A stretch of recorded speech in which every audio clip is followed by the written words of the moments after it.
Hello friends, स्वागत है आप सभी का सरकारी जॉब अलर्ट 24/7 पे। फ्रेंड्स, आरआरबी एनटीपीसी के लिए जनरल साइंस के कुछ क्वेश्चन लेकर आपके सामने आए हैं जो इम्पॉर्टेंट है, उन्हें आप नोट कर लीजिए। इतना टाइम नहीं कि सब कुछ आप तैयार कर ले एक दो महीने में। तो जितनी समरी है जो आपके एग्ज़ाम में आ सकते हैं इम्पॉर्टेंट क्वेश्चन, वो आपके सामने लेके आए हैं। इन सीरीज में सबसे पहले नंबर पे आता है, देखिए, महत्वपूर्ण प्राकृतिक अम्ल, जिसको हम नेचुरल एसिड बोलते हैं। ठीक है, तो बताइए ये नेचुरल एसिड कहाँ कहाँ पाए जाते हैं, इसे देखने की ज़रूरत है। सिरका, जो अचार वचार में यूज़ होता है सिरका ना, उस सिरके में एसिटिक एसिड पाया जाता है। उसके बाद जो संतरा और नींबू खाते हैं उसमें सिट्रिक एसिड पाया जाता है। ठीक, सब चीज़ देखने में खट्टा ही रहेगा, मगर एसिड के नाम अलग अलग होते हैं और चीज़ें अलग अलग हैं। इमली और अंगूर, ये याद रखिएगा, इसमें टार्ट्रिक एसिड होता है। टमाटर में ऑक्जेलिक एसिड होता है। और जब चींटी या बिच्छू काट लेता है, जो लोग बोलते हैं कि परपरा रहा है या फिर लगने लगता है, चढ़ने लगता है, तो बिच्छू के डंक में मेथाइनाइक एसिड होता है जो काटने पे चढ़ता है, और उसके प्रभाव को कम करने के लिए बेस यूज करना चाहिए। चूना वहाँ पे रगड़ देना चाहिए, या फिर कुछ भी चींटी काट ले रही है या कोई वो उड़ने वाले बड़े जो होते हैं वो काट लेते हैं, तो उसमें भी बेस काम, चूना काम करता है, क्योंकि बेस जो है वो एसिड के प्रभाव को ख़त्म कर देता है। ठीक है, सेकंड है प्रदूषक और उससे प्रभावित होने वाले अंग। मतलब जो प्रदूषण तो पूरे वायुमंडल में है, जो चीज़ प्रदूषण लाता है उस फैक्टर को प्रदूषक बोलते हैं, जिसकी वजह से प्रदूषण फैलता है उसे हम प्रदूषक कहते हैं। तो जिसमें से ही पहले नंबर पे है एस्बेस्टस, धूल, जो धूल उड़ता है, हल्की वाली धूल, वो डायरेक्ट आपके लंग्स को प्रभावित करता है। फेफड़े, जो धूल धुआं होते हैं डायरेक्ट नाक और मुंह से हमारे फेफड़े में प्रवेश करके हमारे फेफड़े की लाइफ क्या कर देते हैं, ख़राब कर देते हैं, जिससे हमारी भी आयु क्या हो जाती है, कम हो जाती है। फिर धूल में ही शीशे के पार्ट्स पाए जाते हैं जो कि हमारे तंत्रिका तंत्र, जिसको हम नर्वस सिस्टम बोलते हैं, को प्रभावित करते हैं। ध्यान रखिएगा। कार्बन मोनोऑक्साइड, जिसको हम CO बोलते हैं। ठीक, ये CO जो है वो रक्त धारा है, हमारे ब्लड के प्रवाह को क्या करती है, प्रभावित करती है। ये भी डायरेक्ट सांस से अंदर जाती है। ठीक, पारा, जिसको हम मरकरी Hg बोलते हैं। ठीक है, ये जो Hg है, पारा है, वो हमारे उदर मतलब पेट को प्रभावित करता है। फ्लोराइड, ठीक, फ्लोरीन से क्या बनता है, फ्लोराइड बनता है, जो कि प्रभावित करता है हमारे दांत को, पीले पड़ जाते हैं, हमारे दांत खराब हो जाते हैं। ठीक है, तो ये कुछ प्रदूषक हैं जो कि बाहर धूल वायुमंडल में पाए जाते हैं, हमारे बॉडी को प्रभावित करते हैं। नेक्स्ट है कुछ समस्थानिक और उनका प्रयोग। रसायन में बहुत ऐसी चीज़ें हैं, ठीक, जितने उनके समस्थानिक जो होते हैं उनका उपयोग लाइफ साइकिल के मतलब जितने भी जनरल लाइफ में काम है उसमें किया जाता है, जिसमें से सबसे पहले नंबर होता है यूरेनियम। यूरेनियम 235। यूरेनियम जो 235 है, वो चट्टान की आयु ज्ञात की जाती है। कोई भी चट्टान कितने साल पुरानी है, इसका पता लगाने के लिए हमें यूरेनियम 235 की ज़रूरत होती है। नेक्स्ट आता है आपका सोडियम। सोडियम 24, ये रक्त के थक्के का पता लगाने में काम करता है कि रक्त का थक्का सही से जम रहा है कि नहीं जम रहा है। ठीक, रक्त पतला तो नहीं हो रहा है, इसका पता लगाने के लिए सोडियम 24 का यूज़ करते हैं। नेक्स्ट है कोबाल्ट 60, बहुत इम्पॉर्टेंट है। कोबाल्ट 60 का यूज़ रक्त कैंसर को नियंत्रित करने में किया जाता है, उसके उपचार में किया जाता है। सोचिए कितना इम्पॉर्टेंट है। उसके बाद है आर्सेनिक। आर्सेनिक 74, इसका यूज़ ट्यूमर, कहीं भी ट्यूमर आपके है ब्रेन में है या कहीं भी है, इसका पता लगाने के लिए आर्सेनिक 74 का यूज़ किया जाता है। उसके बाद है फास्फोरस 32, इसका यूज़ ल्यूकेमिया, ये भी रक्त संबंधी ल्यूकेमिया महिलाओं में होता है, ठीक है, इसका उपचार करने के लिए होता है, ठीक है। अब नेक्स्ट आता है आयोडीन, ठीक। आयोडीन का यूज़ थायराइड ग्रंथि के उपचार में, सबको पता है कि थायराइड ग्लैंड बढ़ जाता है आयोडीन की कमी से। थायराइड ग्रंथि के उपचार में आयोडीन 131 मतलब 131 का यूज़ होता है, ठीक है। उसके बाद आपका है ध्वनि तरंगे, ठीक है। उसमें से सबसे पहला होता है अनुदैर्घ्य, जिसको हम लॉन्गिट्यूडनल वेव बोलते हैं, और ये 2 प्रकार की होती हैं, ठीक है। एक यांत्रिक, जिसको इंग्लिश में मैकेनिकल बोलते हैं, एक होता है अयांत्रिक, जिसको हम नॉन मैकेनिकल वेव्स बोलते हैं।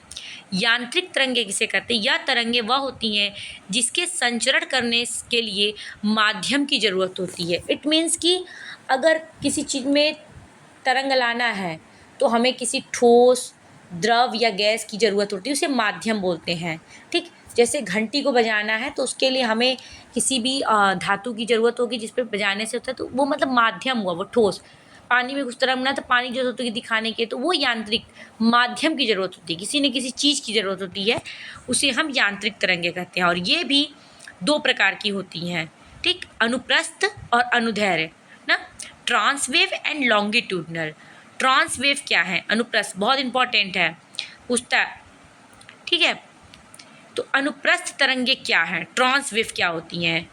सपोज करते कोई तरंग है, वह एक माध्यम में जा रही है, तो इस माध्यम में जो कणों का मोमेंट लंबवत हो रहा है, इसी वेव को हम अनुप्रस्थ तरंगे कहते हैं, ठीक। यह ठोस में और द्रव की तरह संचरित हो सकती है, ठीक। ठोस मतलब कोई भी ठोस और द्रव, कोई भी धातु और पानी में ये क्या हो सकती है? संचरित हो सकती है। इसे हम ट्रांसवेव तरंगे कहते हैं, ठीक। उसके बाद है लॉन्गिट्यूडनल, क्या होती है? सपोज करते हैं कोई तरंग वह जो माध्यम में जा रही है, इस माध्यम में जो कण हैं, आवृत्ति जो है, समांतर मूवमेंट कर रहे हैं, ठीक, जिसे हम अनुदैर्घ्य तरंग कहते हैं। लॉन्गिट्यूडनल मतलब ऐसे, ये चीज़ ऐसे चलेगी, ठीक है, इसे लॉन्गिट्यूडनल कहते हैं वेव, ठीक है फ्रेंड्स। उसके बाद है अनुदैर्घ्य तरंगे किसे कहते हैं? ठोस द्रव गैसों में उत्पन्न होती हैं। अयांत्रिक तरंगे अब क्या है? अयांत्रिक तरंग जिसको संचारण करने के लिए किसी माध्यम की आवश्यकता नहीं हो, जिससे मतलब किसी यंत्र, किसी माध्यम की जरूरत है, उसे समझ जाइए अयांत्रिक तरंगे कहते हैं। जैसे प्रकाश या रेडियो तरंगे, इन्हें प्रकाशित होने के लिए किसी भी माध्यम की ज़रूरत नहीं होती है, अपने आप खुद ब खुद चीज़ों में पहुंच जाती हैं, ठीक। ध्वनि की उत्पत्ति वस्तुओं में कंपन से होती है, याद रखिएगा। अब कुछ है इंपॉर्टेंट पॉइंट, ध्वनि किसी भी माध्यम में क्या कर सकती है? गमन कर सकती है, ठोस में भी, द्रव में भी, गैस में। सबसे अधिक इसकी आवृत्ति ठोस में होती है, द्रव में होती है, फिर गैस में होती है। लेकिन निर्वात वैक्यूम में गमन नहीं कर सकती है, क्योंकि यह यांत्रिक तरंग के अंदर आती है, ठीक है। आवृत्ति, उसकी फ्रिक्वेंसी के आधार पर तरंगों को 3 भाग में बांटा गया है, ठीक। सबसे पहला है, इसमें से बहुत क्वेश्चन आता है, कोई इंसान वही तरंग सुन सकता है जिसकी आवृत्ति, ये इंपॉर्टेंट है, 20,000 हर्ट्ज, 20 हर्ट्ज से 20,000 हर्ट्ज तक होती है, वो हम क्या कर सकते हैं? सुन सकते हैं। इससे कम होगी, 20 से कम पे हम नहीं सुन सकते, नहीं 20,000 से ज़्यादा पे सुन सकते हैं, ठीक है। उसके बाद इसको आइडियल बोलते हैं, जो कि हमारे कान सुन सकता है। नेक्स्ट है, इसके अलावा जो 0 हर्ट्ज से 20 हर्ट्ज तक की वेव और 2000 से ऊपर तक की वेव को भी इंसान नहीं सुन सकते। मैंने बताया पहले ही कि 20 से,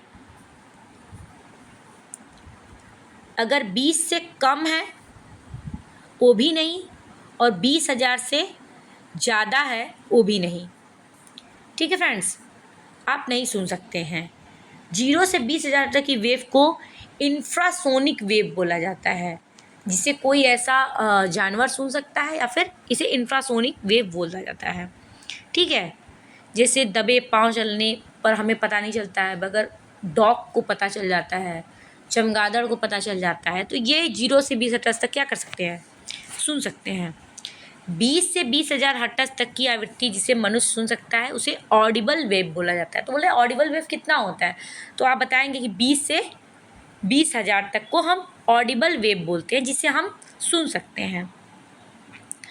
20,000 हर्ट्ज से ऊपर तक की आवृत्ति को अल्ट्रासोनिक बोला जाता है। मतलब जो बम ब्लास्ट जब करता है तो उसकी आवृत्ति क्या होती है, 20,000 हर्ट्ज से ज़्यादा होती है, उसे हम अल्ट्रासोनिक, कोई मिसाइल छोड़ दिए, कोई बम छोड़ दिए, युद्ध हो रहा है जैसे, तो वो अल्ट्रासोनिक वेव होता है, वो बहुत नुकसान पहुंचाता है।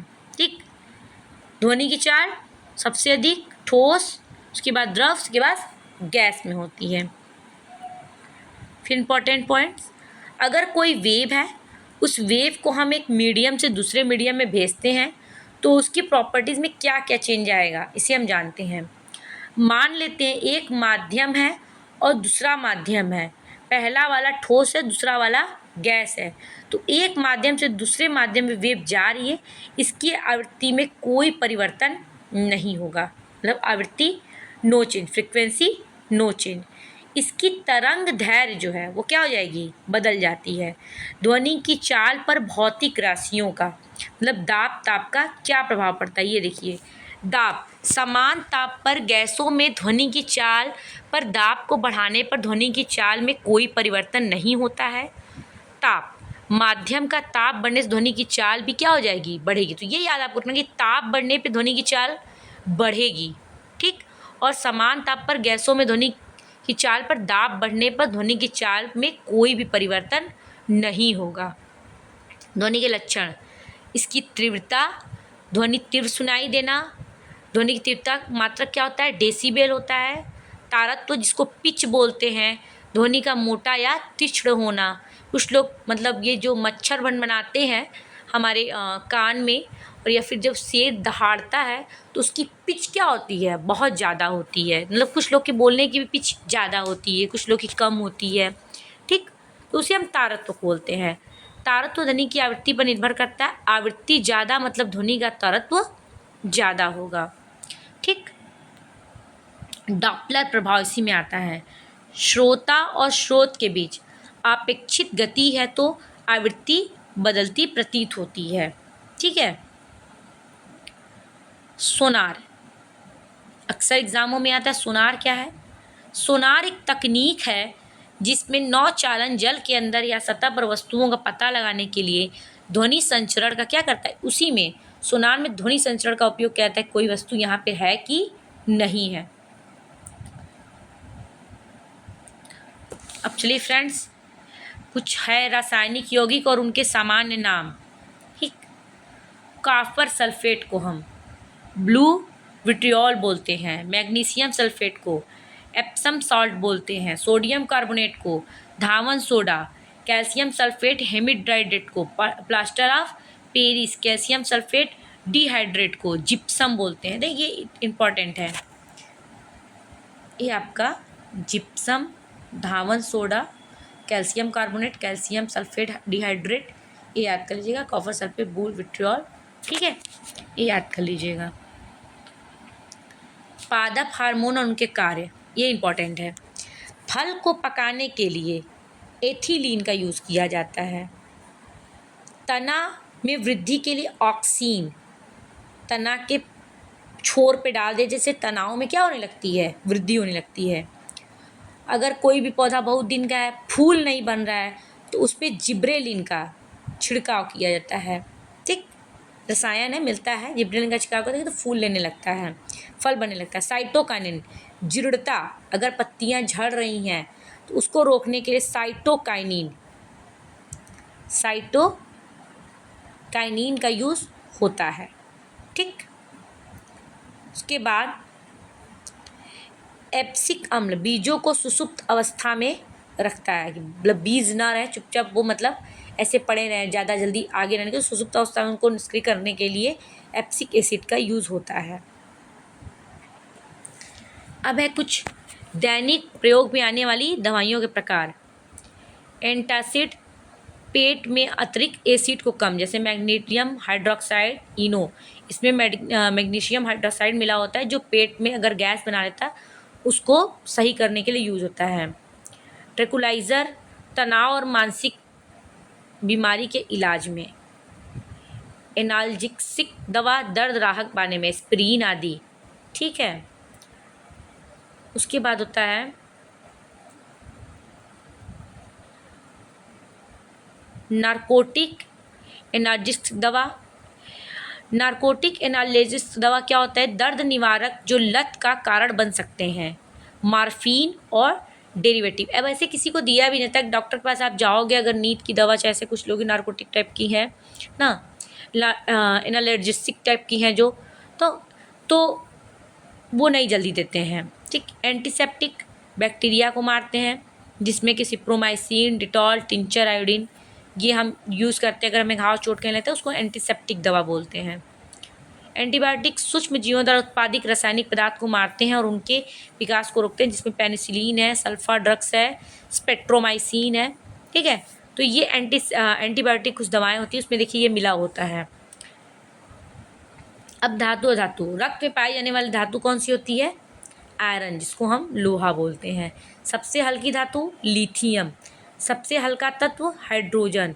विद्युत बल्ब में फिलामेंट में जो यूज है उसे क्या बोलते हैं? टंगस्टन। उष्मा का सबसे अच्छी सुचालक, ये इंपॉर्टेंट क्वेश्चन है। ठीक है, सुषमा का सबसे अच्छी सुचालक चांदी होता है। बहुत लोग तांबा मार के चले जाते हैं। चाकू से आसानी से काटा जा सकने वाला सोडियम, सोडियम चौक की तरह होता है, उसे आप चाकू से आसानी से काट सकते हो, उसे मिट्टी के तेल में रखा जाता है, ये ध्यान दीजिएगा। सबसे भारी धातु ओस्मियम, सबसे कठोर धातु प्लेटिनम। कमरे के ताप पर तरल अधातु क्या होता है? ब्रोमीन होता है। कार्बन और उसकी यौगिक विशेषताएं। कार्बन के अपर रूप, कार्बन के ये सब कार्बनी होते हैं, कोयले का एक तरह से अपर रूप होता है, जिसमें से पहला होता है हीरा, ग्रेफाइट, बिकमिंस्टन, फ्लोरीन, जिसको हम C60 बोलते हैं। ठीक, शुद्ध कार्बन की पतली परत ग्राफीन, सूखी बर्फ़ को हम क्या बोलते हैं? CO2। ठीक है, अगर कोई बोले कि सूखी बर्फ़ का फार्मूला क्या है, तो आप बोल सकते हैं CO2। कार्बन का प्राकृतिक सबसे कठोर अपर रूप क्या होता है? हीरा। थर्मोडायनेमिकली कार्बन का सबसे स्थिर रूप क्या है? ग्रेफाइट है। गैस और उनकी विशेषताएं। सबसे बड़ा है गैस CO, जिसको हम कार्बन मोनोऑक्साइड बोलते हैं, धुआं में होता है। रक्त में कार्बोक्सिल हीमोग्लोबिन बनाने से ऑक्सीजन ले जाने में क्षमता बाधित होती है, तत्पश्चात मृत्यु हो जाती है।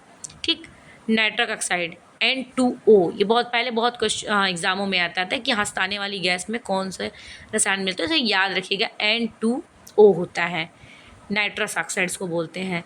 कार्बन डाइऑक्साइड CO2 हरित गृह प्रभाव के लिए जिम्मेदार होता है। ठीक, वायुमंडल में यह इस समय 0.03% हो चुका है, पहले 0.1% था, फिर 2 अब 3% हो गया, 0.03% हो गया है। ठीक है, मीथेन, CH4 बायोगैस और CNG का मुख्य घटक है। ठीक, मतलब CNG में कौन सी गैस होती है, अगर कोई पूछे तो आप बताएंगे कि CNG में CH4 होता है, जिसको हम मीथेन कहते हैं। ठीक है, और बायोगैस भी मीथेन का ही बना होता है। जो सड़े गले फसल, अनाज या फिर जो पशु का मल है, गोबर है, उसमें जो बास आती है सब किसकी वजह से होती है? मीथेन की वजह से होती है। उसके बाद आता है रेडान।